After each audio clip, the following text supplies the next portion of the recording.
Hi, my mates. It's Alan Stokel, and welcome back. Um, Today, I want to talk about navigation apps. And many moons ago, about 5 years, I think, I made a video about the various navigation apps that were available at that time. So I guess you would say this is an update on that video. Now, things have changed, and there's lots of new faces around. So, a couple of things. First, I avoid uh, making mentioning the amount of money these apps are. A couple of times I might mention that they're inexpensive or they're expensive or they charge extra for charts or whatever, because that changes all the time, and it also changes from country to country as to how much everything is. So um, I'm not going to do that. Now, I've tried to choose apps that are both for both iOS and Android, so it would work on your tablet or your smartphone. Um, and I will tell you that I did buy a tablet, and it came loaded with a particular app that I've been using over the past, well, I guess this will be my second season. And I'll leave that to the very end. I won't let you know right away exactly which one that was. Now, in no particular order, here's a list of various apps that you can get for your phone or tablet. The first one's called Savvy Navvy. Two V's in Savvy and two V's in Navi. It's quite a sophisticated app, actually, and there's a lot of information. It has this rather elaborate routing algorithm, and there's inputs for wind and current and all sorts of things. The biggest problem with Savvy Navvy is that it may be a bit too sophisticated. Not everyone would necessarily be able to use it to its fullest extent. Um, Savvy Navvy does point towards the future of app navigation, um, and it just requires a little bit more seamanship and a little less technology, I think. That's how you might describe that.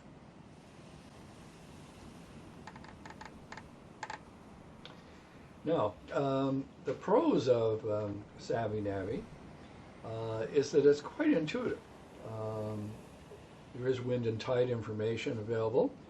It also uses the next generation of auto routing, which is somewhat interesting.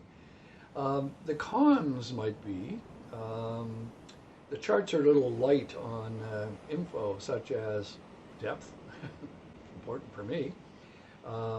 There's no distance and bearing tools, and there's also no AIS tracking, in case you wonder what that is. We'll get to that later. Um, yeah, my favorite. Um, the Yeah, the next one on my list is NavX. Now, NavX has been around for a while. It's well established. It uses the free NOAA, also known as NOAA, raster charts. Now, raster charts, if you watch my other video, have their purposes for sure, but they are raster, which means they're pixelated. And so they're not good if under certain circumstances. And again, we'll cover more on that later. Um, the the nice thing about using the free NOAA charts is that you can get as many as you want, and they do have a separate file to store all of this. So it'd be easy for you to simply click on the chart you wanted, and it would open in the app.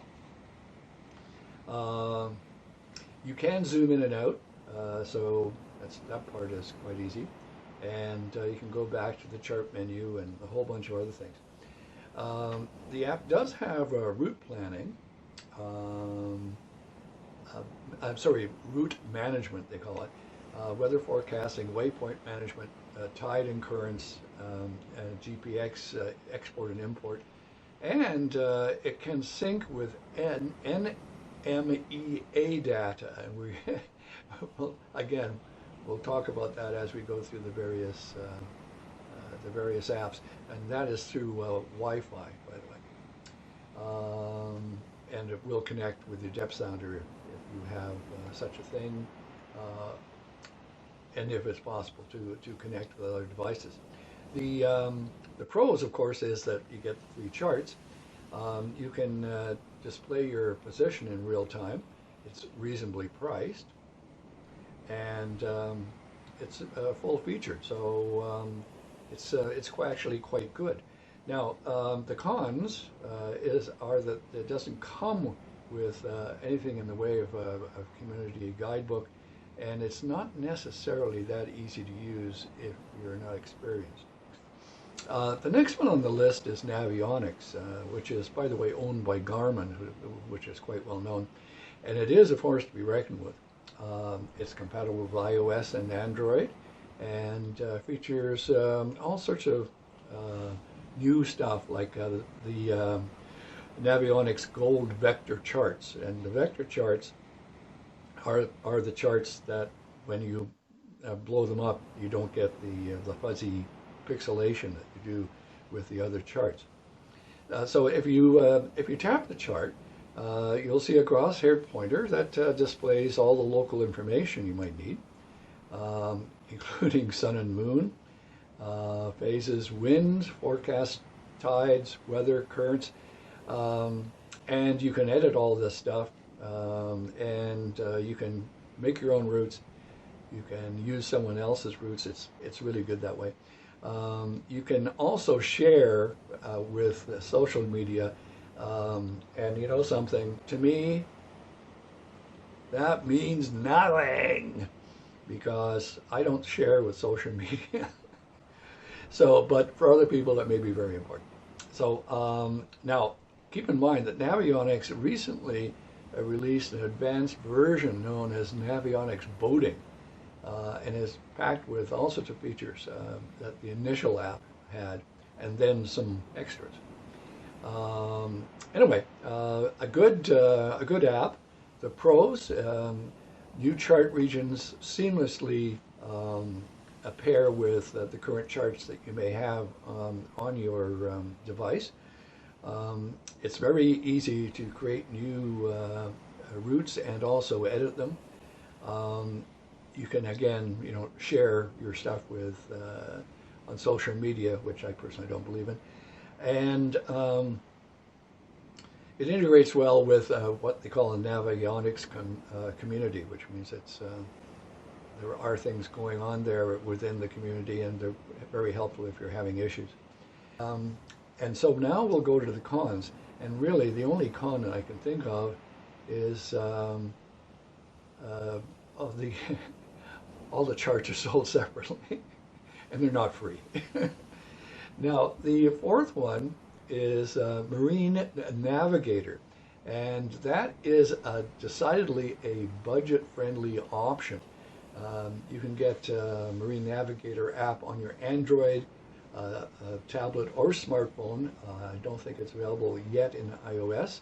The big advantage, of course, is that it also comes in a Marine Navigator Lite. So there's two, and the Lite, I'm not mentioning prices, but I think you'll like the prices.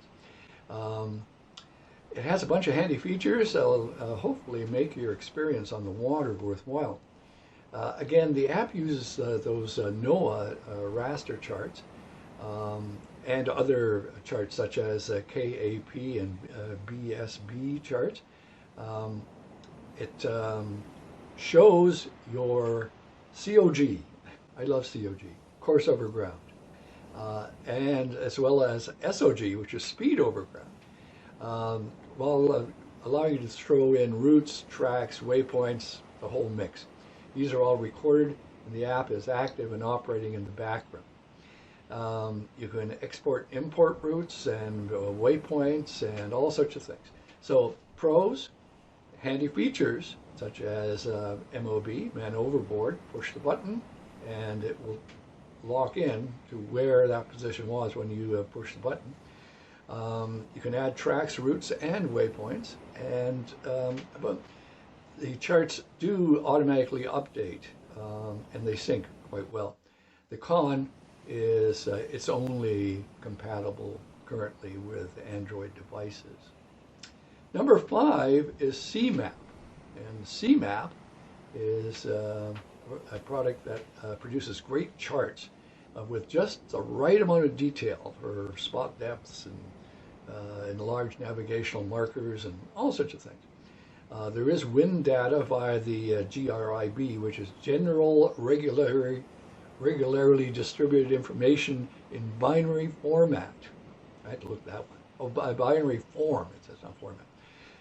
The files are easy overlaid, and the color shading system makes it easy to work with. So CMAP's automatic routing system is fairly easy to use, and it is more or less intuitive. And however, since you can set the minimum depth of 3 meters for your particular vessel, it would be a problem if the route contravenes that. In other words, somewhere along the route there is less depth than 3 meters. That could be a problem. So watch out. It felt more like a routing system, someone said, that had been adapted from a land-based technology. But it's useful for small motorboat users and many sailors, so near-shore sailors, I guess, probably be all right. However, a lot of people say that they are a little uneasy about it, about trusting it. And I don't know what to say about that, but when you're on the water, you don't want something crashing or not working or whatever. So advantages, well, there's high quality charts, wind overlays, and other overlays that you can use as AIS.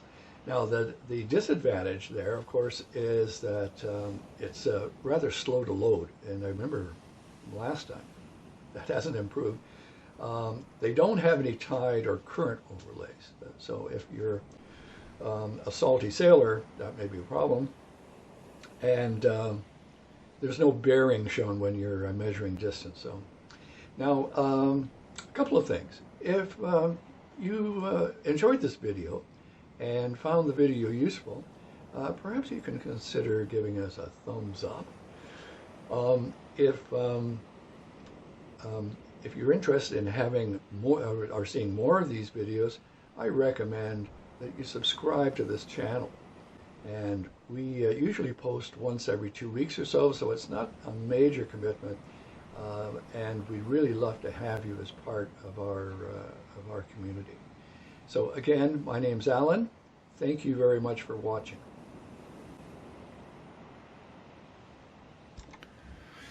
If you enjoyed this video, please give me a thumbs up. That means more people can see the videos. It's just the way that YouTube works. You can write your comments below, or you might like our other videos. How to get a boat for free or almost free. Videos on planning a cruise. Or even try our do-it-yourself channel, Grampian Marine. Or maybe something a bit more eclectic. How to talk like a sailor. Or understanding Mayfair code. That's really weird.